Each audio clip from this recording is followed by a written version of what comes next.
Xabi Alonso has announced that he's going to stay sensible for another season after You this. didn't like it. I think it's smartest decision he can make. Definitely. Because I feel like if he went Liverpool now, it'd be the same as Gerrard was to, and he'd just fumble. You lot are completely wrong on this. No, but I don't like the fact that He's had he's one just year. because he's doing well one good year, he should go to a different club. If he's going to get them into Champions League and win the league, why would he just leave straight away? Nah, I agree He got from done at Leverkusen. a club loyalty point of view and like from a personal point of view, I actually really like it. From like, do you know, like when Bielsa was at Leeds and we did really well in that first season in the Premier League and there was rumours that other clubs might have been looking at him, I was thinking, oh shit, I really hope he stays. He's got these morals about him. I hope he sticks to them and stays at Leeds United. And from that point of view, I completely get Alonso staying. But, you know, like look at Leicester when they won the league. That's what I compare it to. Leicester, unbelievable for that season. Not as good in terms of a gap. Not as good as Leverkusen have been. But it's completely different because there's never as many good teams in the Bundesliga as there is in the Premier League season in, season out. So for me, it's like at the end of this year, given how well they've done, they are bound to lose some of their better players. And when they do lose some of their better players and they end up finishing 6th next season, Alonso is going to look like a dickhead because then no other top club is going to risk having him. They'll still be interested in him. Will they though? Yeah, Football's fickle, mate. But then I was thinking, what I think will happen. It's his name more than anything. I know I'm basing it towards Chelsea, and Chelsea are shit. But I feel like I feel like it'll be very similar to like Graham Potter doing really well at Brighton, gets his big move too early, then doesn't do as well. And plus, Alonso has had one good season, and then he needs to fill up Klopp's shoes. Yeah, but that's not really filling up Klopp's shoes. When you look back at it now, jump. the Brighton Graham Potter move, when you look at how well Brighton have done since, I know they've dropped off a little bit in the last couple of games, but as a whole, as a club, they're still in a much better position than they probably should be when you compare them to the size of other Premier League clubs with the squad that they've got. Brighton is now, it's been made clear that their setup under Potter was so good because of their setup, not because of Potter. Whereas I don't think Leverkusen's the same story. I think that it's been Alonso's style of play which has allowed them to do so well. And I think that he could implement that at pretty much any other club. And if you're getting a big move, sometimes you've just got to take the big move. I understand the point as far as I think he's doing the right thing. I mean, I understand what you're saying, but I do think he's doing the right thing. I just think if you've taken a team that weren't expected and you've got them to win the league and get to Champions League, you should be able to talk most of the players in staying there and give the Champions League a go next season. He's on side.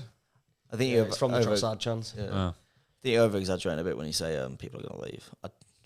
Because you also got to remember... Mate, it's the Bundesliga. The Bundesliga gets rated. Bayern Munich will buy half of Bayer Leverkusen don't actually have star names. No, but they're players that are doing well. Jonathan Tah at centre-back.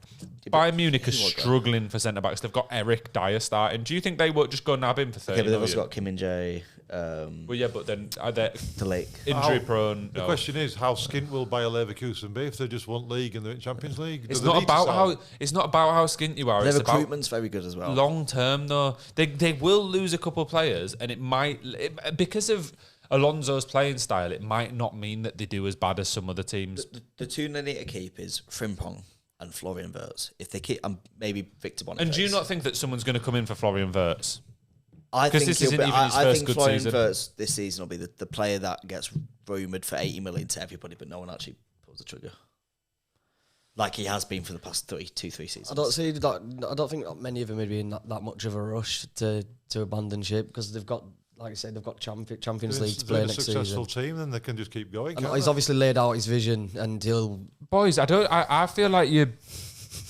I think it's like a bit naive though. Look at Leicester when they won the league. Yeah, but that was so different because that's Championship players who somehow won the league. That's Wes Morgan who somehow captained the team. That's But then look at half of their decent players. Kieran Dyer being the winger. Kante going to Chelsea. Drinkwater, who was really good for them, going to Chelsea. Obviously, Mahrez going to Man City. I don't know why you think just because they win the league and they get in the Champions League, all the good players will stay. Players are players. It's their job. They know if they go to a Bayern Munich or a Premier League top 4 team, they're going to earn more and have more of a chance of regular success than they will if they stay at Bayer Leverkusen. It's not likely that this will be sustained. That's all right. Don't think they're not going to lose half the team, are they? I mean, it wouldn't surprise me. Look at Leicester. I just don't think Alonso's ready. That's the thing, because once again, he has only been a year. No, and as I said, I like the idea of him staying. I just can't see it happening. Who do you think you get? What do you mean? He's already said that he's staying there. Who do you think they get? Huh? He's already said that he's staying there. No, I mean, as in, I don't like the idea of him staying. I don't think it'll go well. Oh, I think he'll end up just dying out. Didn't we say this a few years ago about Atletico Madrid manager? Simeone. It's too big for them. He needs to go because then he'll go to a bigger team and do better. No, but that's different. No, but because he's always stuck it out and he's always kept on with that success over and over again. Yeah, but Atletico Madrid are naturally one of the biggest teams in Spain. They're always in the top four, Only or at under least him. most of the time. Only under him, though. They were previously, weren't they? There was always in and around it. They have been for my Top six, lifetime. maybe, yeah. For my lifetime, Atletico Madrid have been one of the big dogs. Who do you think Liverpool get? If not him. Well, I don't know. I've seen a lot of things about De Zerbi earlier, but I don't really like that idea for him. Yeah, I think that's another Potter situation. Yeah, I don't. because they've obviously got everything behind the scenes, aren't they? Because you noticed as soon as Potter goes, they don't really falter or blip, do they? Obviously, they've got excellent recruitment. Everything going on behind closed doors is clearly working. It's not just the manager, even though he's a big part of it. I agree. I think Brighton's setup is what makes them shine. I don't think De Zerbi would do well at Liverpool. Who do you think they get? I can't really think of anyone off the top of my head. It's a bit of a weird. I did a video on this a little bit ago, and I said Zidane would be a massive shout, but it doesn't look like he'd really want to go anywhere other than in Spain or France. Can't blame him for not wanting to live in Liverpool. Yeah, you won't want to go from living in Madrid to fucking Liverpool, would you?